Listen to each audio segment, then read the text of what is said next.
Hello, and welcome to Peace and Mastery, where we meet to tune into ourselves, to be empowered with a healthy sense of self, and to bring out the ultimate best in ourselves. I'm so glad you joined me. On the previous episode here at Peace and Mastery, we asked ourselves that question: what do I really want? During that discussion, we talked about ways to establish the right kind of mindset, getting into a good frame of mind to draw your focus in on yourself and your interests, stimulating your imagination so that you can discover your truest desires. It can be whatever you want. Just name it. To figure out what goal you'd want to spend your precious time focused on is an important choice to make. Whether your goal is long or short term, big or small, it's going to require a certain level of resolve for you to see things through. Your firm resolve will guide your thoughts. Those thoughts will be a force that prompts you to take action, motivating you to follow through, bringing your ideas to fruition. It is very true that where your attention goes, your energy flows.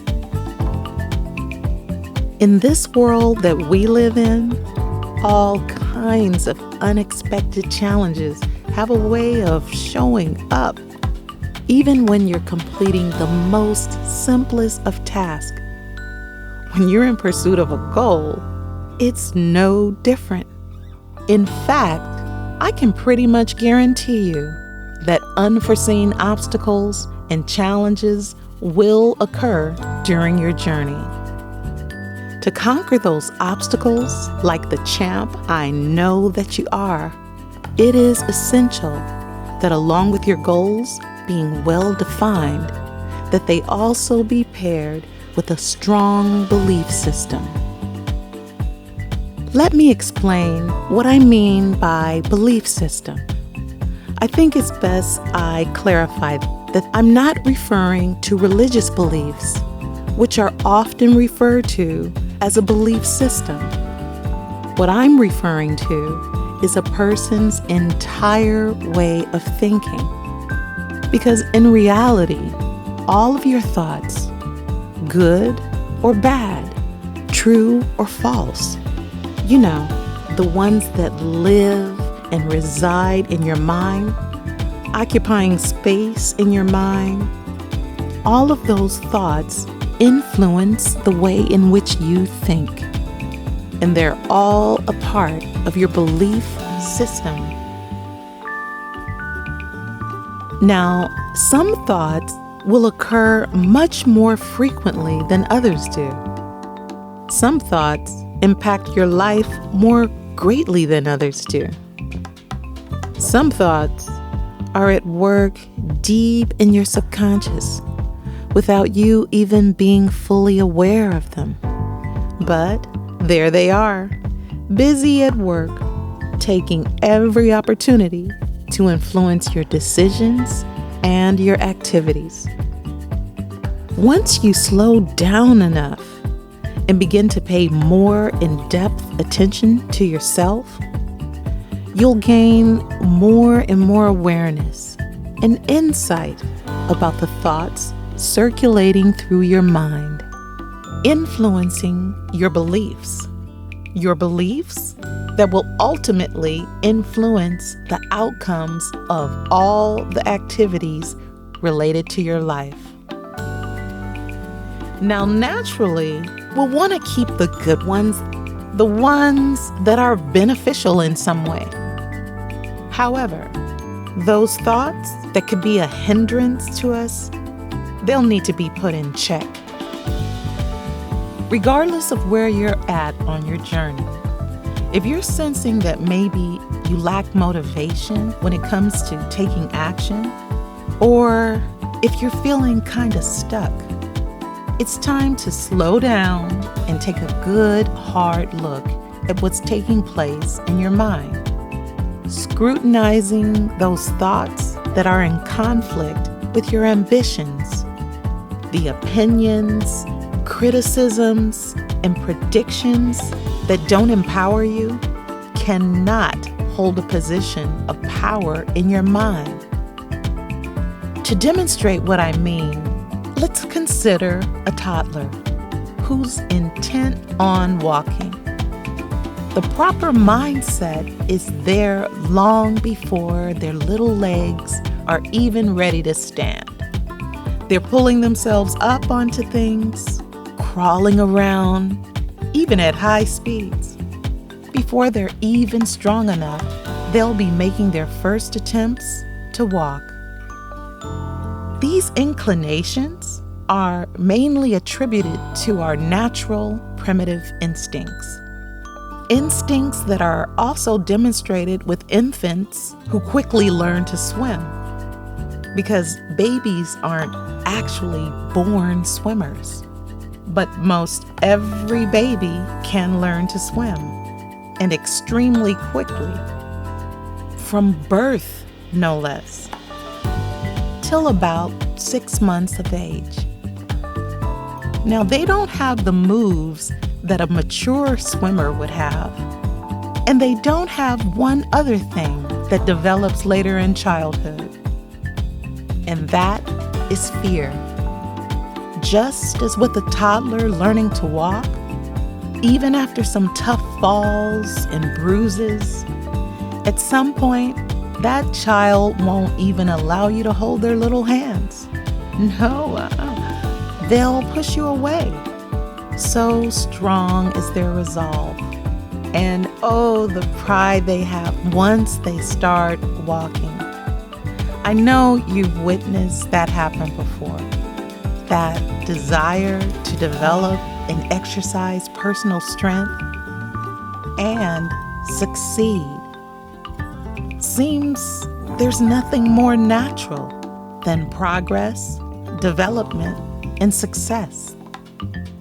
That strong mindset, the absolute resolve, it's what Thomas Edison demonstrated with his determination to develop a long-lasting light bulb for commercial use. The absolute resolve that's demonstrated by children with their open minds before they've learned to doubt. That absolute resolve of high achievers with strong determination is what we're all capable of. So, one could argue that when we set a goal, the resolve is already there. So where's the interference coming from? In our mental process, what gets in the way of you instinctively moving towards your goals with full determination? Let's explore the issue by asking 4 specific questions, okay? Now, it always helps me to bring an issue front and center and get everything all mapped out on paper for clarity. It's going to help you tremendously to grab a pen and paper or type out your answers. Some of the thoughts that influence you, you may have never even said out loud before.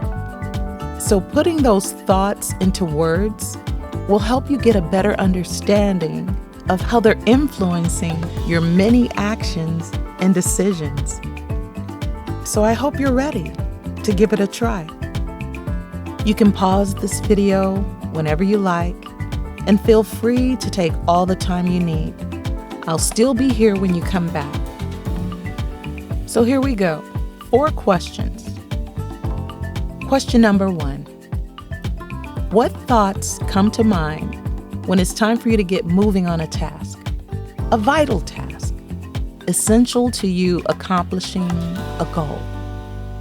but somehow you don't take action.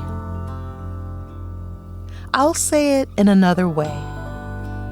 What are the thoughts that come to your mind that as a result of those thoughts, you bypass an opportunity to make progress with your chosen goal?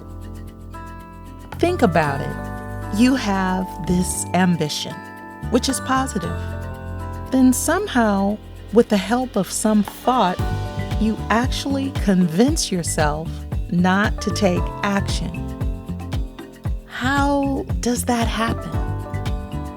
I've asked the same thing of myself. Okay, let me give you another example. Suppose you want to learn a new skill or research a topic, but up until now, you haven't made any real progress. And you know good and well that you've had more than enough time to get it in gear and get started. Ask yourself, what are the reasons or excuses that come to mind resulting in me not taking action? Okay, let's keep it real. It could be multiple reasons. Write them all down. Find the words that make up those thoughts. Question number 2. From where exactly did those thoughts come from? What are their true origins? Where did they originate? You might have to dig a little bit here with this question. Are they the result of a personal experience? A negative experience? Was it something someone said to you or implied, directly or indirectly? Was it someone's strong opinion they presented to you as truth? And you don't even know if it is true, but there the thought of it is, unvetted, just twirling around in your mind. That's worth investigating. If it causes you to hesitate with your development, it's so worth investigating. Okay, we're halfway through now. Number 3. Would you say those thoughts have served you well? Do they benefit you? Okay, 4th and last question. You're doing very well. Why and when did you allow those opinions to occupy space in your mind and thoughts? The question must be phrased in this way because that is what happened. Rather, those opinions that are within your mind stem from some doubt or fear that you came up with all by yourself or from some external source, even in the case where someone voiced their unsolicited opinion to you. Whether you realize it or not, it's your decision to reject or accept those opinions before receiving them into your mind and thoughts. I'll repeat that last question, number 4. Why and when did you allow those opinions to occupy space in your mind and thoughts? Now, this little exercise can only be of real help to you if you're truly honest with yourself. Then you'll need to take a good look at what you wrote down. Why? Because the thoughts that occupy your mind need to serve you well, and we want to make sure of that. Understanding this, you will, day after day, be good to yourself by deliberately choosing empowering thoughts and embrace them fully, making them the motivation behind your actions to live a fruitful, purpose-filled life that's fueled by an enriched mind that sparks creativity from your abundant imagination. We'll do it together using various tools to train or retrain the mind in some cases. And we will remain motivated making peace and mastery your reality. Thank you so much for joining me. I look forward to seeing you the next time here at Peace and Mastery. Thank you.